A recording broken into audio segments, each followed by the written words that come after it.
રાજકોટ નજીક આવેલા રતનપર ગામમાં મારવાડ યુનિવર્સિટીમાં અભ્યાસ કરતી એક 25 વર્ષીય આફ્રિકન વિદ્યાર્થીની કુંવારી માતા બનતા ગ્રામજનોમાં ભારે આક્રોશ ફેલાયો।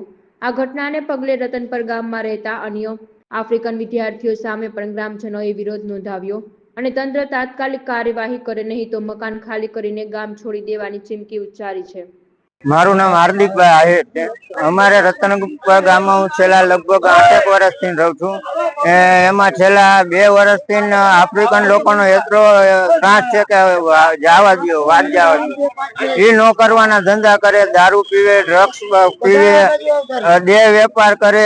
રતનપર ને અત્યારે અમને વારંવાર ફોન આવે, ભાઈ અમારે બેંકો પટાયા નથી જવું, તમારે રતનપર આવવું, શું અમારે આ સાંભળવાનું? આ સાંભળવા હાટું અમે રતનપર રહી છીએ। તો આવીને આવી પરિસ્થિતિ રહી।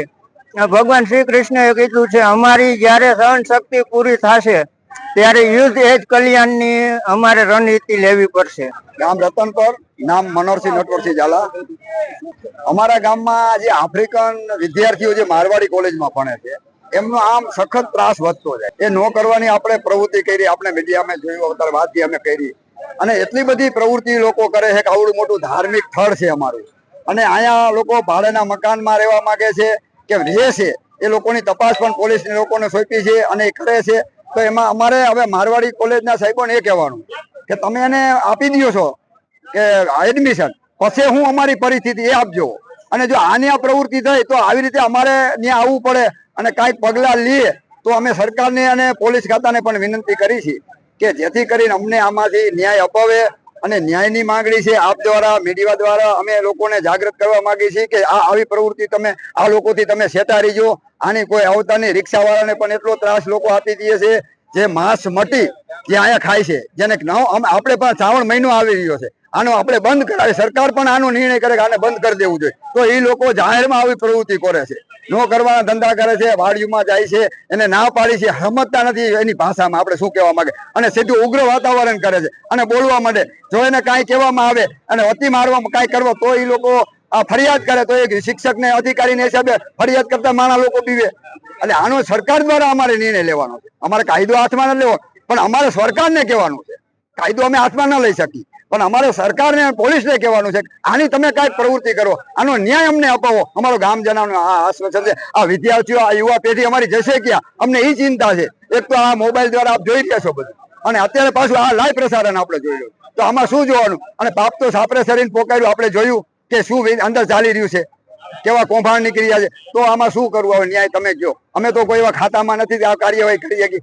આપ અને સરકાર કરી શકો, અને પોલીસ ખાતાને સાહેબને વિનંતી, અધિકારીઓને, કે આમાં થોડુંક યોગ્ય ધ્યાન દે તો અમારા વિદ્યાર્થીઓ છે, અમારા જે યુવા પેઢી છે, આ બુજુર્ગ લોકો છે, અમારી બેનો દીકરીઓ અહીંથી નીકળતી હોય એ સલામત રહી, સમજ્યા? અને એ લોકો ભૂંડ જેવા જનાવરો પણ મારી નાખે, પક્ષીઓ એવા નથી દેતા। હમણાં કબૂતર મારી નાખ્યા, મોલ્લા અમારા 1-2 મારી નાખ્યા, તો અમારે શું નિર્ણય? આનો પુરાવો પણ જો માગશે તો અમે આપવા તૈયાર છીએ। મારું નામ વિરેન્દ્રસિંહ ઝાલા।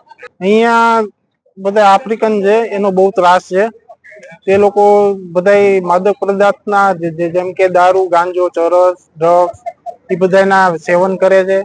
રાતના અહીંયા હાથમાં હાથ નાખીને ખુલ્લેઆમ નો કરવાના બધા અશ્લીલ હરકતો કરે છે, ચેક પ્રવૃત્તિ કરે છે, અને આ રેડ લાઇટ એરિયા જેવું બનાવી નાખ્યું છે આ ધાર્મિક સ્થળને એ લોકોએ। અહીંયા ધાર્મિક શ્રદ્ધાળુઓ આવતા પણ શરમાય છે, અહીંયા જવું કેમ કે અહીંયા આવું જોવા મળે છે આપને। ને અમે 1 વર્ષ પહેલા 112 મકાનનું પોલીસને અને સીપી સાહેબને, કલેક્ટર સાહેબને તે લિસ્ટ આપેલું છે, આટલા મકાન ભાડે આપેલ છે આ લોકોએ, એની તપાસ કરો કે આ લોકો પાસે એગ્રીમેન્ટ છે કે નહીં। અને અમુક લોકોના તો વિઝા પણ ઓલા પૂરા થઈ ગયા છે છતાં પણ અહીંયા રહે છે ને આ લોકો ધંધા કરે છે। ને આ લોકો અઠવાડિયે 10 દિવસ અહીંયા રહે છે। અમદાવાદ, જલંધર, પંજાબ, ત્યાં બધે આ બધા હેરફેર કર્યા રાખે છે આવી રીતના। ઓલી બધી છોકરીઓ આમ આવે છે ને આની બધી આમ જાય છે, એટલે આ બહુ જ અમને મુશ્કેલી થાય છે ગામજનોને। અમારી એક જ માંગ છે કે અહીંથી આફ્રિકન લોકોને કાઢે અને અહીંયા અમે શાંતિથી રહી શકીએ બધા ગ્રામજનો।